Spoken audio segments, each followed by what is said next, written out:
What's up, nerds? The Immortal Nerd here, and welcome to day 2 of Super March Madness. Those who are watching this as your first video in the Super March Madness series and don't know how this is being played out, go watch the video I made beforehand that gives you a layout of how this is done. A link will be in the description below with the title Super March Madness info next to it. Also, a playlist link for Super March Madness will be in the link as well. So if you miss one, you'll know where to find the rest. So, alright, now that I got the chores out the way, we can begin.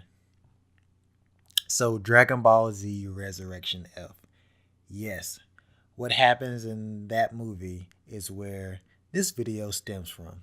So, just to give you a really quick synopsis of what is going on in this movie.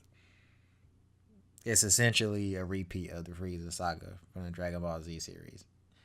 Really.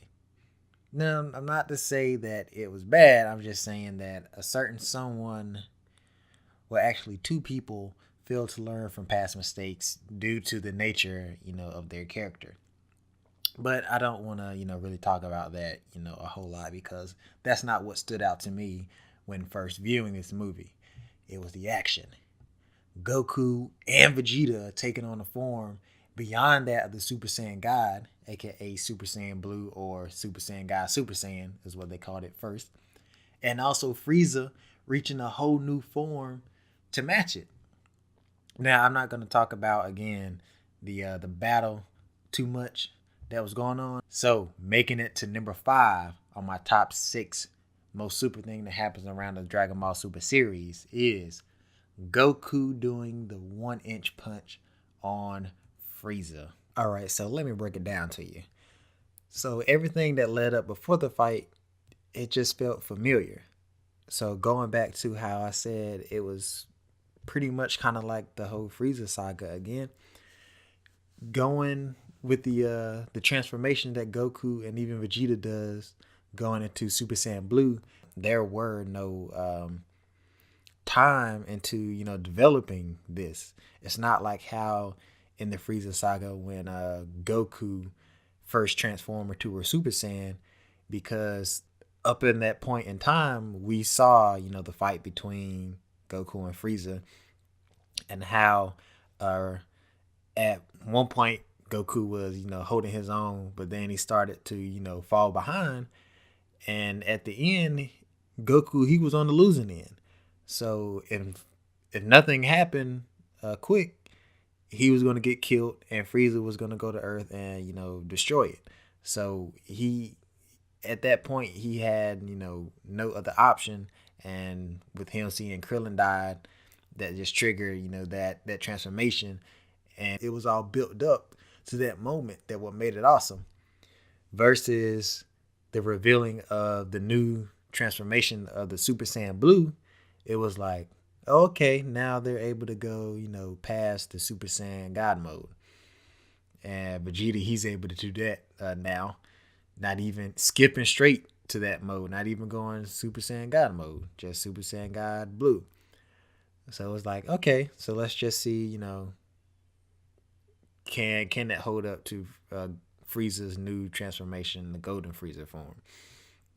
So yeah, it was all like, okay, let's just see what happens. So the fight does go on, and Frieza, he, he's giving Goku a run for his money, but just like in, the Frieza saga, that's only because, Frieza, he was never pushed to use his, full power, 100% of his power. So even though he had the upper hand, it was going to be for long because he didn't know how to regulate that much power before. That's his very first time using it. And Goku and Vegeta spotted this, and you start to see this happening because Frieza is getting a little bit slower. Goku's able to block more of his attacks and land more hits on him. And when Frieza goes in for that, goes in with the right to Goku's face, he makes the connection. But just like how Vegeta turned his head to Beerus, Goku did the same thing. Goku stood his ground, or in this case, stood his air, turned back to Frieza, and was looking at him like, "Is that all you got?" Then he ended up stunting on him, pulled out his finger like he was making a gun, and he was like, "Checkmate, sucker." They just punched him right where his heart was. Bow, krakow. And the air, you can see that, that burst from Frieza's back. That was his air. That was Frieza's air leaving him from his back. And Frieza's face was like, "I can't breathe." And that's what Frieza was like, "I can't breathe." And when I saw that, I was like, like I just heard like a nasty beat. And they're like, that was woo. And literally that was like the only thing that made me, jump up. Like, oh, like, God, my goodness, what in the world? And it was the mixture of, being a, the 1-inch punch that's, commemorating Bruce Lee, the all-time martial artist ever. That was just something exciting to see, being incorporated into an animation such as Dragon Ball. And that was really dope. So yeah, this video was quite a short one because it was just, that small piece, and you can't really elaborate on it too much. I mean, it speaks for itself when you watch it.